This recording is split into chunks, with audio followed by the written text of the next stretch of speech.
अगदी छान टेस्टी आणि अगदी अप्रतिम अशी अफलातून छान झालेली ही काजू कतलीची रेसिपी आज मी तुमच्यासाठी रक्षाबंधन स्पेशल घेऊन आली आहे. नमस्कार, मी प्राजक्ता तुम्हा सर्वांचं स्वागत करत आहे आपल्या चॅनल सुवर्ण स्वादमध्ये. एक पीस तोडून दाखवते तर बघू शकता. पीस तुटल्यावरच तुम्हाला कळत असेल की इतकी सुंदर आणि अफलातून छान झालेली, टेस्टला अप्रतिम, अगदी तुम्ही बाहेर कधीच विकत आणणार नाही इतकी ही सुंदर काजू कतलीची आपली ही रेसिपी कंप्लीट झालेली आहे. तर आपण करूया रेसिपीला सुरुवात. तर बघू शकता. तर हे बघूया आपण प्रमाण. तर सर्वप्रथम मी घेतलेले 180 ग्रॅम काजू, हे बघू शकता अशा प्रकारे घेतलेले आहेत आपण काजू. आणि त्याच्यानंतर आपण साखर घेतलेली आहे 180 ग्रॅम. तो दोन्हीचं प्रमाण आपलं समान पाहिजे. जेवढे तुमचे काजू असतील ना तेवढ्याच प्रमाणामध्ये तुम्हाला साखर पाहिजे. आता हे बघू शकता मी मोठे काजू वापरलेत. तुम्ही काजू कतलीसाठी छोटे छोटे जे तुकडे असतात ना मार्केटमध्ये स्वस्त मिळतात तेही तुम्ही वापरले तरीही चालतं. ॲज यू विश, तुमच्या मर्जीने तुम्हाला जे काजू वापरायचे ते तुम्ही वापरू शकता. आता काय करायचं, आपल्याला स्वच्छ धुवून घ्यायचे आहेत 2 पाण्यामध्ये आणि त्याच्यानंतर ना पाणी घालायचं आहे. आता पाणी भरपूर असं घालायचं नाही, तर जितकी गरज आहे ना तितकंच पाणी तुम्हाला ह्याच्यामध्ये वापरायचं आहे. तर बघू शकता ह्याला आपल्याला सोक करून ठेवायचं आहे 2 ते 3 तास. आता 2 ते 3 तासानंतर बघू शकता तुम्ही एक काजू आपले छान भिजलेले आहेत. एक लक्षात ठेवायचं आहे, काजूला छान भिजवायचं आहे. तर तुम्हाला जेव्हा वेळ आहे ना दुपारी तुमचं काम आवरल्यावरती तुम्ही काजू भिजायला टाकले तरी तुमचे 4 वाजेपर्यंत काजू छान भिजून होतात. त्याच्यानंतर तुम्ही रेसिपी केली तर छान अगदी होते. अगदी अर्धा तासामध्ये ही आपली रेसिपी कंप्लीट होते. तर बघू शकता मी आपली मिक्सरच्या भांड्यामध्ये काजू काढून घेतलेले आहेत आणि ते बघू शकता ह्याच्यामध्येच आपल्याला साखर ॲड करून घ्यायची आहे जेणेकरून हे मिक्स होतं. आता ते बघू शकता अशा प्रकारे आपले काजू छान भिजलेले आहेत. तर बघू शकता आपण ह्याच्यामध्ये साखर ॲड केलेली आहे आणि आता आपण ह्याच्यापैकी याला मिक्सरमध्ये फिरवून घेणार आहोत. मी पाण्याचा वापर अजिबात केलेला नाही आहे. आता बिना पाण्यामध्ये बघू शकता अशा प्रकारे मी छानपैकी मिक्सरला बारीक करून घेतलेलं आहे. तर आता बघू शकता आपले पूर्ण बारीक झालेलं नाही आहे, तर थोडं पहिला फिरवून घ्यायचं आहे अशा प्रकारे आणि छानपैकी हलवून घ्यायचं आहे. आता ह्याच्यामध्ये आपल्याला करायचं आहे पाणी, थोडंसं पाणी आपण घालून घ्यायचं आहे. जे मगाशी आपण भिजून ठेवलेलं होतं ना काजूचं पाणी, तेच पाण्याचा वापर आपण थोडासा करायचा आहे. अगदी मी 2 ते 3 चमचे पाणी वापरलं असेल. तर बघू शकता थोडंसं वापरायचं आहे, कारण याच्यामध्ये साखर घातले ना आपण त्यामुळे की नाही ते लगेच बारीक होतं. आणि साखर आणि काजू पूर्णपणे एकजीव व्हायला पाहिजे, तेव्हाच आपण ही रेसिपी कंटिन्यू करू शकतो. मग आपण हे मिक्सरला छानपैकी फिरून घ्यायचं आहे जेणेकरून कसं होतं पूर्णपणे एकजीव होतं. हे बघू शकता अशा प्रकारे आपल्याला छानपैकी एकदम फाईन बारीक करून घ्यायचं आहे. अगदी बारीक करून घ्यायचं आहे, हलवून घ्यायचं म्हणजे प्रत्येक काजू हा छानपैकी बारीक होतो आणि तुमची काजू कतली पण चांगली होते आणि भरपूर प्रमाणात होते. जितकं तुम्ही बारीक चांगलं करून घेणार ना तितक्या प्रमाणामध्ये तुमचं छानपैकी तयार होते. आता बघू शकता मी पॅन छान धुवून घेतलेला आहे. पॅन छान धुवून घ्यायचं आहे कारण काजू हे व्हाईट असतात. तुमच्या पॅनला अजिबात घाण वगैरे नको आहे, धुरळा वगैरे नको आहे, त्यामुळे एकदम स्वच्छ धुवून घ्यायचं आहे. बाकी मी तुपाचा किंवा कशाचाही वापर केलेला नाही, डायरेक्ट पॅनमध्ये काढून घ्यायचं आहे. आता मी गॅस चालू केलेला आहे आणि पहिल्यांदा मी गार असल्यामुळे गॅस फास्ट आहे, नंतर मी गॅस बारीक केलेला आहे. पूर्ण रेसिपी गॅस बारीक करूनच करायची आहे. गॅस फास्टमध्ये अजिबात करायचे नाही, कारण कसं होतं आम्ही ह्याच्यामध्ये साखर डायरेक्ट घातलेली आहे आणि काजू हे चिकट असतात मुळात म्हणजे, त्यामुळे की नाही खाली लागू शकतं. आता हे बघू शकता तुम्हाला ह्या रेसिपीला किती वेळ लागतो ना हलवायला तेही तुम्हाला मी सांगणार आहे.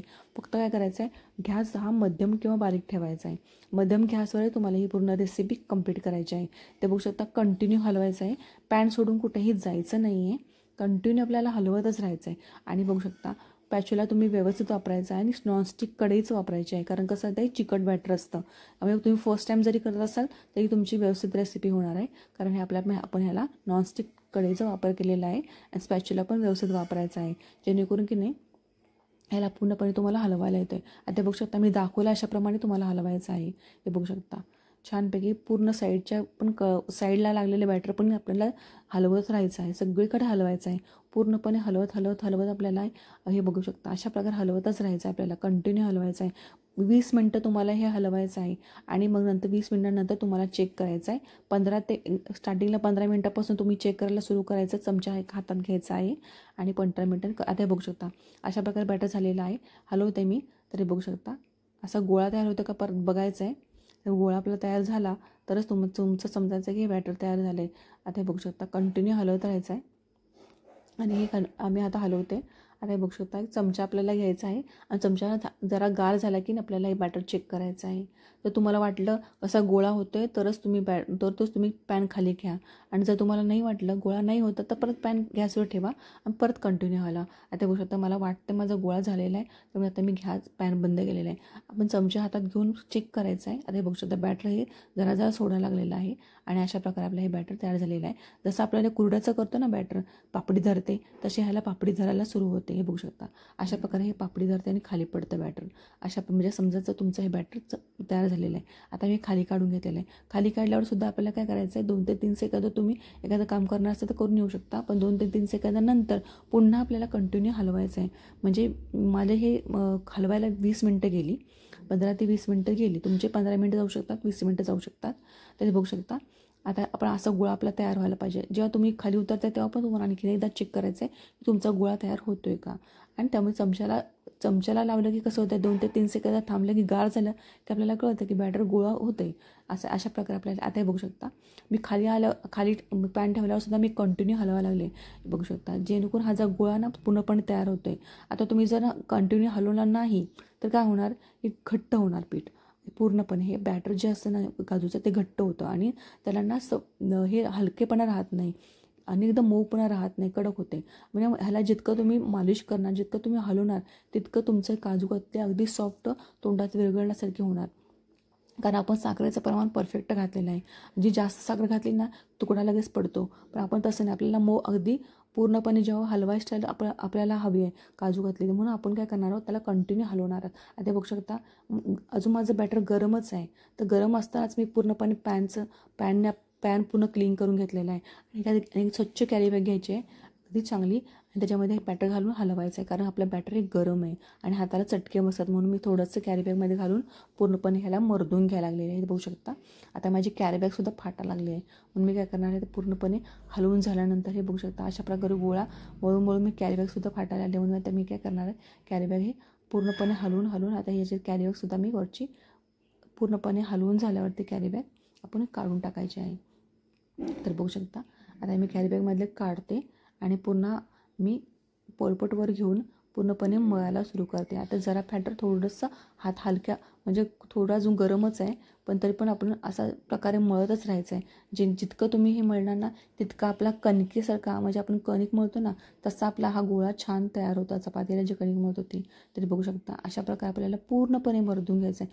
पूर्ण डिटेलमध्ये तुम्हाला मी दाखवलं आहे. थोडंसं मी पळवलेलं आहे, स्पीड घेतलेलं आहे, कारण व्हिडिओ फार मोठा होतो आणि तुम्ही बघत नाही.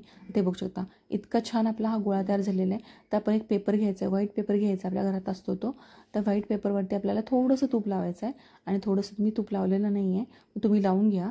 थोडंसं तूप लावा, किंवा पोलपटवरती तुम्ही करणार असाल तर त्याच्या खाली तुम्ही एका ताटावर करणार असाल तर त्याला थोडंसं तूप लावून घ्या आणि मगच त्याला छानपैकी ह्याला लाटून घ्या. जितकं तुम्हाला विड्थ जास्त लांब म्हणजे एवढी विड्थ हवी आहे तितकं तुम्हाला लाटून घ्यायचं, कमी जास्त त्या बघू शकता. आणि हाताने शेप द्यायचा, कारण हे गरम आहे त्यामुळे आपण जर कुठलाही शेप दिला तर तो शेप धरतो. मी थोडंसं चौकोनी टाईप केलेलं आहे जेणेकरून साईडच्या कडा न जाव्या.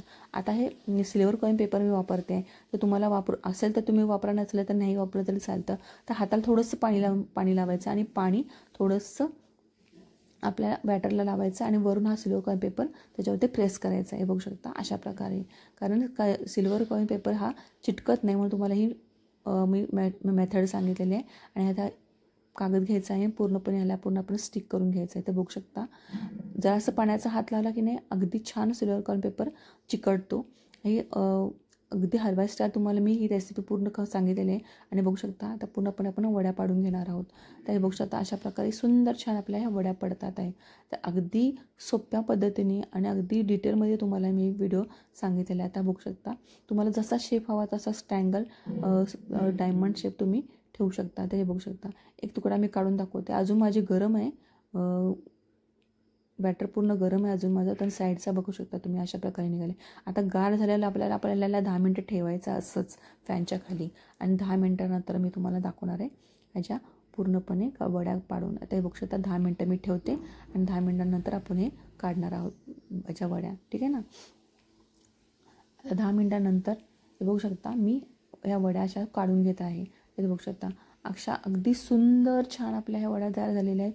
तुम्ही अगदी पहिल्यांदा जरी करत असाल ना तरीसुद्धा तुमच्या काजू कतली इतकी सुंदर होते. बाहेर इतके पैसे देण्यापेक्षा रक्षाबंधनासाठी स्पेशल भावासाठी तुम्ही रेसिपी नक्की करायची आहे आणि त्यांना रक्षाबंधनासाठी तुम्ही त्यांना ही भरवायची आहे. तर ही सुंदर अशी छान आपली काजू कतलीची रेसिपी बिलकुल कंप्लीट झालेली आहे. बघू शकता वड्याही सुंदर आणि छान निघालेल्या आहेत. इतकी सुंदर आणि अप्रतिम की तुम्ही बाहेर कधीही काजू कतली विकत आणणार नाही. आणि बाहेर कसं होतं भरपूर पैसे द्यावे लागतात, पण आपण हे फक्त काजू आणले की आपली रेसिपी कंप्लीट होते. आणि अगदी काजू आणि साखर घालून फक्त ही रेसिपी होते. बाकी ह्याला काही वेलदोडे वगैरे घालायची गरज लागत नाही, कारण काजूची स्वतःची टेस्ट असते, त्यामुळे ह्याला काही लागत नाही. तर अगदी महागडी मिठाई भेटते आपल्याला, तुम्हाला माहितीच आहे काजू कतली, पण इतकी सुंदर आणि छान आणि प्रमाणामध्ये गोड होते, व्यवस्थित होते, अगदी अप्रतिम लागते. तर नक्की ट्राय करून बघायची आहे. अगदी सॉफ्ट तोंडात विरघळणारी अशी काजू कतलीची रेसिपी रक्षाबंधनासाठी स्पेशल नक्की ट्राय करून बघायची आहे. असंच भेटणार आहोत पण नवीन नवीन रेसिपी. तो पण बाय. स्वस्त राहा, मस्त राहा आणि ऑफकोर्स माझा चॅनल पाहत राहा. तुम्हाला ही काजू कतलीची रेसिपी कशी वाटली मला नक्की कमेंटमध्ये कळा. चॅनलला लाईक करा, सबस्क्राईब करा. रक्षाबंधनाच्या तुम्हाला सर्वांना हार्दिक शुभेच्छा. तर असंच भेटूया नवीन नवीन रेसिपी. तोपर्यंत बाय.